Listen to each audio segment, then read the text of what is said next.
करके धुंधकारी, शराबी और जुआरी हो गया, धूर्त कीड़ा करने लगा। जुए को धूर्त कीड़ा कहते हैं, ध्यान देना, नाम भी बहुत बढ़िया है। बोले धूर्त कीड़ा क्यों है जी? बोले जो धूर्त लोग जिसको खेले उसे धूर्त कीड़ा कहते हैं। ये सब लोग कभी भी ये जुए को नहीं खेलते हैं। हाँ, जहां मदिरा आ गई वहां सारे अवगुण आ गए। कथा सुनने के बाद ऐसा तैसा खाना पीना बंद कर देना। आप तो कथा सुनते हैं, लेकिन आप लोगों में ऐसा कोई नहीं हो सकता। यदि कोई हो तो छोड़ देना, मुझे दे देना, मैं ले जाऊंगा और छोड़ाएंगे जाके कहीं दूर। बोलो जय श्री कृष्ण। हाँ, ऐसा तैसा खाना। धुंधकारी का जीवन ऐसा हो गया है।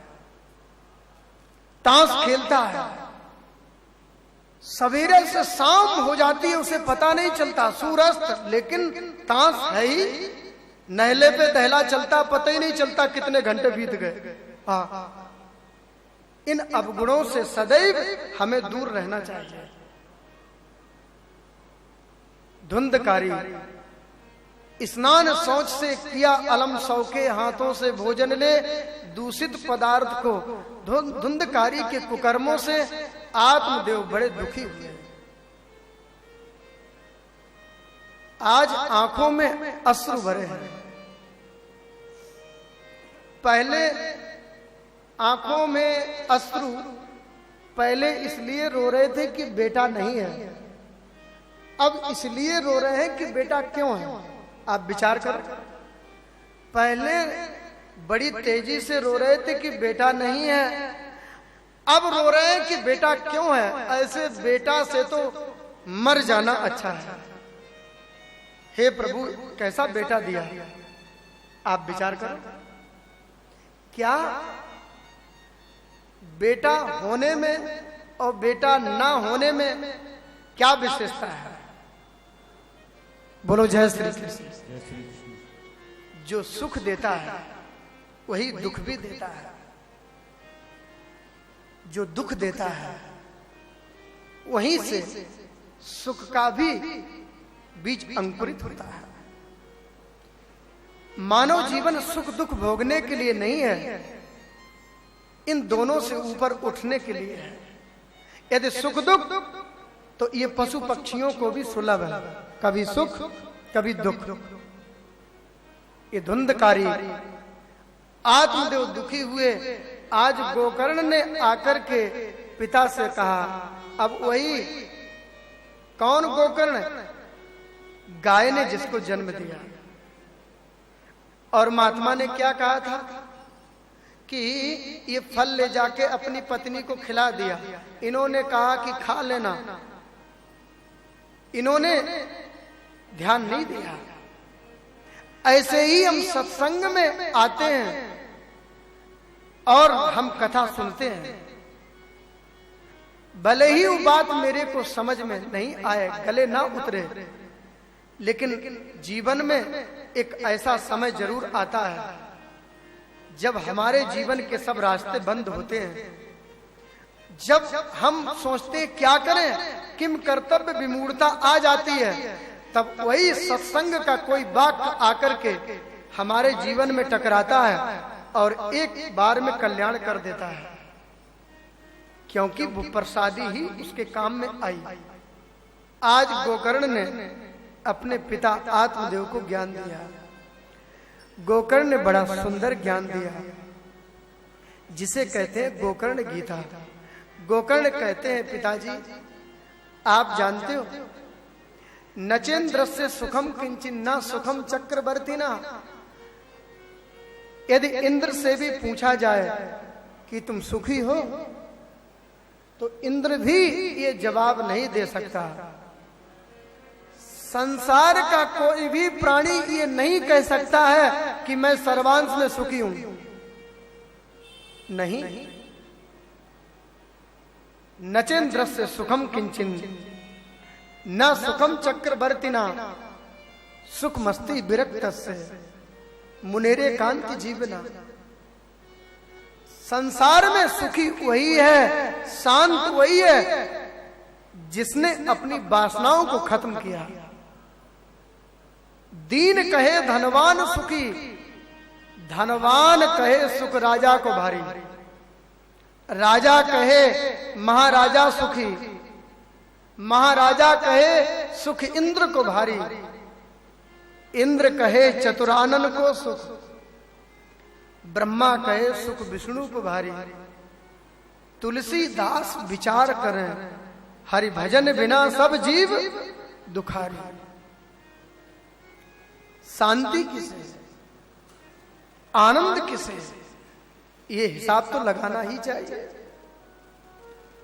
आज आत्मदेव को ज्ञान गोकर्ण ने दिया। पिताजी देहेस्ति मांस रुद्रे अभिमतिम त्यजत्यम, जाया सुता दिशदाम ममताम विमुंच। पश्यानिशम जगदिदम क्षणभंगो निष्ठम वैराग्य राग रसिको भव भक्ति निष्ठा। ये शरीर चिंतन करने योग्य नहीं है। ये हाड़ मांस मज्जा स्नायु मांस शोड़ित लेपितम, हमने महल बनाया, इसमें अनेक मटेरियल भर दिया, बढ़िया प्लास्टर करके डेंटिंग पेंटिंग कर दिया, अब बढ़िया चमाचम दिखने लगा। जैसे एक हथौड़ा मारा, अंदर का माल बाहर आ गया, सरिया सीमेंट बाहर, सारी चमक खत्म। ऐसे ही ये शरीर है, हाड़ मांस मज्जा स्नायु सब इसमें भर दिया और ऊपर से बढ़िया प्लास्टर कर दिया, तो 9 दरवाजे की नगरी बढ़िया सुंदर दिखने लगी। हाँ, लेकिन जरा विचार करो, क्या जो सुंदर दिख रहा है क्या वो सुंदर है? क्या नहीं, सुंदर नहीं है। देह पर पुनः पुनः विचार करने से दयाभिमान गल जाता है। बोलो जय श्री कृष्ण। ये विचार करना चाहिए। गोकर्ण ने ज्ञान दिया, पिताजी आपने राग करके तो देख लिया, अब थोड़ा वैराग्य का भी रस लो।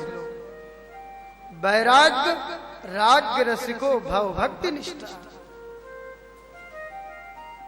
रागों का पूरा जीवन रागों में निकाल दिया, अब जरा वैराग्य में भी पहुंचो और रसिकों का, ज्ञानियों का संग करो, तो निश्चित रूप से आपको वही चस्का लगाएंगे। अरे भाई, बीड़ी पीने वाले का संग करो तो बीड़ी फूकना आ जाएगा। हाँ, और किसी जुआरी का संग करो तो पत्ते फेंकने आ जाएंगे, और किसी पहलवान का संग करो तो बढ़िया उठा पटक दांव पेच आने लगेंगे। दुर्व्यसनी लोग जब हमें अपना रंग हमारे ऊपर चढ़ा देते हैं, तो मैं यदि किसी साधक संत का संग करें तो क्या वो अपना रंग नहीं चढ़ाएंगे? निश्चित रूप से। जैसा संग वैसा ही रंग। जिसको जैसा नशा होता है वो वैसी ही भाषा बोलता है। हाँ, पिताजी अन्यस्य दोष गुण चिंतन मास मुक्त्वा, सेवा कथा रसमहो नितराम पिबत्वम। किसी के गुण दोषों का चिंतन मत करो। यदि दोषों का चिंतन करोगे तो घृणा कर बैठोगे, गुणों का चिंतन करोगे तो आसक्ति कर बैठोगे। कुछ अच्छा लगना, कुछ बुरा लगना, ये फंसने के 2 ही कारण हैं। अच्छाई और बुराई, ये दोनों ही तो चीजें हैं। गोकर्ण ने सुंदर ज्ञान दिया। पिताजी एवं सुतोक्ति वस्तोपि ग्रहम विहाय यातोर वनम स्थिरमतिर्गत 6 वर्षा युक्तोर हरैरनुदिनम परिचर्यासो श्री कृष्ण माप नियतम 10मस्य पाठा। आप जंगल में जाओ भजन करो। बोले जंगल में कैसे जाऊं, जंगल में तो बब्बर शेर रहता है, नाश्ता कर जाएगा। बोले तो वन में नहीं तो वनम वृंदावनम नामम। बोले वृंदावन चले जाओ, हरिद्वार चले जाओ और चले जाकर के वापस आ जाओ, लेकिन वहां पर रहना मत, घर मत बनाना। बोलो जय श्री कृष्ण। हाँ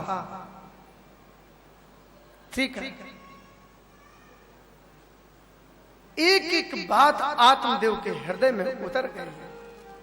देहेस्ति मांस रुद्रे, ये 5 तत्वों से बना है, फिर ये जाकर के उसमें ही मिल जाता है। क्षितिजल पावक गगन समीरा, लेकिन पुनः पुनः विचार करने से दया अभिमान गलता है। माटी में मिल जाए माटी, पानी में मिल जाए पानी। आइए भाव व्यक्त करते हैं। हरि सभी लोग पानी में मिल जाए पानी, ये 4 घड़ी का मेला, थोड़े दिन की जिंदगानी।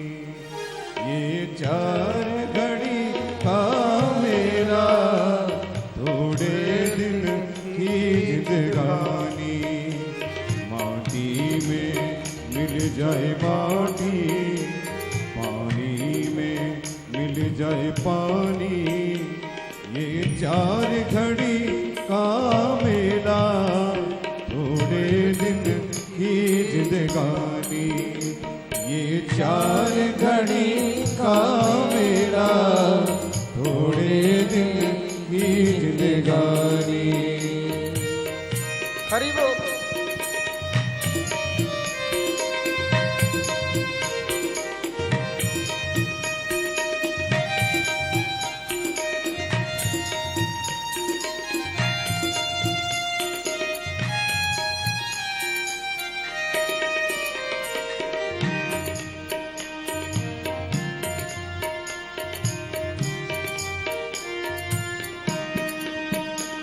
महलों में रहने वाले, जंगल में होगा डेरा।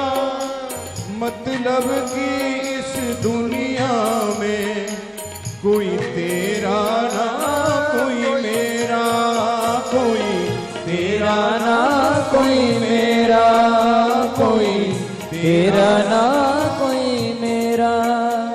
मर घट की राख बनेगा, मर घट की राख बनेगा। सब भूल जाए शैतानी, ये 4 घड़ी का मेला, थोड़े दिन की जिंदगानी। ये 4 घड़ी का मेला, थोड़े दिन की जिंदगानी। हरि बोल।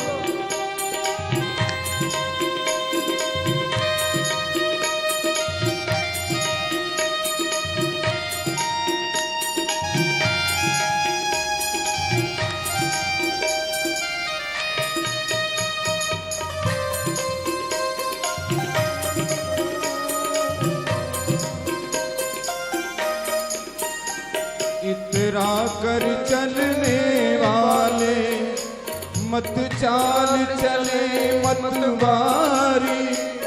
एक दिन ऐसा आएगा, रह जाएगा पिंजरा खाली, रह जाएगा पिंजरा खाली, रह जाएगा पिंजरा खाली। जब डंडा पड़े काल का, जब डंडा पड़ेगा काल का। तेरी नहीं चले मनमानी, ये 4 घड़ी का मेला, थोड़े दिन की जिंदगानी। ये 4 घड़ी का मेला, थोड़े दिन की जिंदगानी। हरि बोल।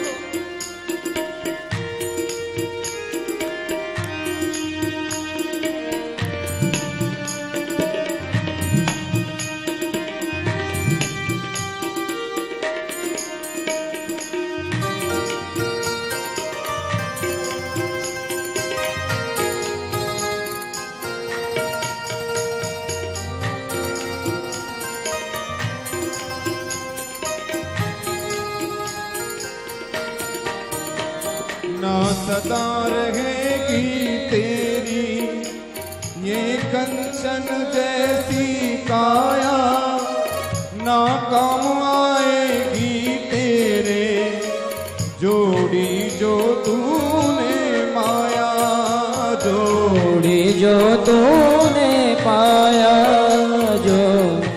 जो तूने पाया। मत गर्व करे तू बंदे, मत गर्व करे तू बंदे, ये माया आनी जानी, ये चार घड़ी का मेला, थोड़े दिन की जिंदगानी, ये चार घड़ी का मेला, थोड़े दिन की जिंदगानी।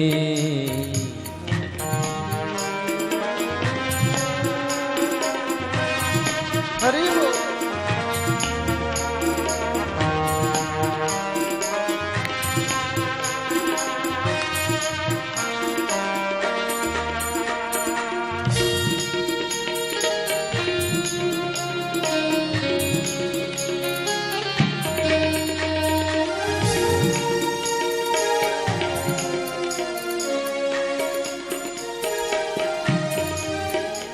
आया है वो जाएगा, पल भर का नहीं ठिकाना, वहाँ सब कुछ पड़े चुकाना, इतना न भूल जाना, इतना ना भूल जाना, इतना ना भूल जाना।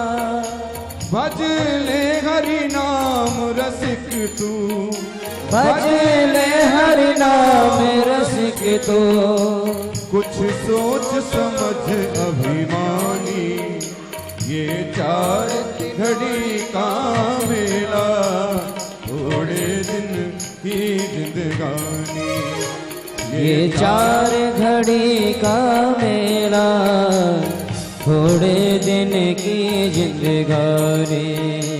माटी में मिल जाए माटी, पानी में मिल जाए पानी, माटी में मिल जाए माटी, पानी में मिल जाए पानी, ये चार घड़ी का मेला, थोड़े दिन की जिंदगानी, ये चार घड़ी का मेला, थोड़े दिन की जिंदगानी। ये चार घड़ी का मेला, थोड़े दिन की जिंदगानी, ये चार घड़ी का मेला, थोड़े दिन की जिंदगानी, थोड़े दिन की जिंदगानी, थोड़े दिन की जिंदगानी, थोड़े दिन की जिंदगानी। देहेस्तिमान सुरुद्री अभिमतिम त्यजत्यम, जाया सुता दिशु सदाम ममताम विमुंच। गोकर्ण जी ने अपने पिता आत्मदेव को अद्भुत ज्ञान दिया है और आत्मदेव को वैराग्य हो गया। आत्मदेव ने भागवत को लेकर के ग्रहम त्यक्त्वा वनम गता। अब देखो ना जी, पहले घर छोड़ करके वन में क्यों गए थे कि बेटा नहीं है, अब घर छोड़ करके वन में जाना पड़ रहा है किस लिए कि बेटा क्यों है। आप जरा हिसाब लगाओ, क्या पुत्रवानों को शांति है? नहीं, इनमें आसक्ति हो जाए तो खतरा, सबसे ज्यादा खतरा। जो हमारी सेवा करता है वही हम पर शासन करता है। ध्यान देना, जो हमारी सेवा करता है, जो हमारा सम्मान करता है, वही हमारे चित्त पर शासन करता है। हम सोचते हैं हम इनके घर आए, इन्होंने मेरी बड़ी सेवा की। दुनिया वालों का स्वभाव है, और ये मेरे घर आए तो मैं भी इनका स्वागत करूं। फंस गए ना चक्कर में। बोलो जय श्री कृष्ण। जो हमारी सेवा करता है वही हम पर अध्यात्म में हम पर शासन करता है। इसलिए वैराग राग रस को, ये राग जो है ना, ये व्यक्ति को फंसा करके रखता है। ब्राह्मण आत्मदेव जंगल में गए और वन में पहुंचे, मन को जोड़ा श्री हरि के शुभ चरणों में। तब ये आत्मदेव ब्राह्मण ब्रह्म मुहूर्त में जाग जाता है। तारे आकाश में होते हैं ब्रह्म मुहूर्त में। जो ब्रह्म मुहूर्त में जागता है वो कभी अज्ञानी नहीं रह सकता है। ध्यान देना,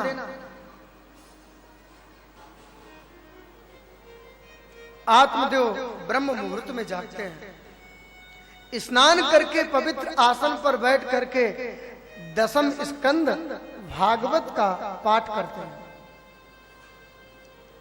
ध्यान देना, भागवत में 12 स्कंद हैं,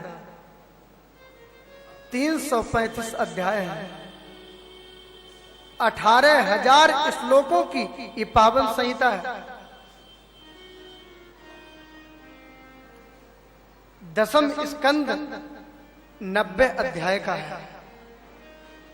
इसमें पहला पूर्वार्ध और दूसरा उत्तरार्ध।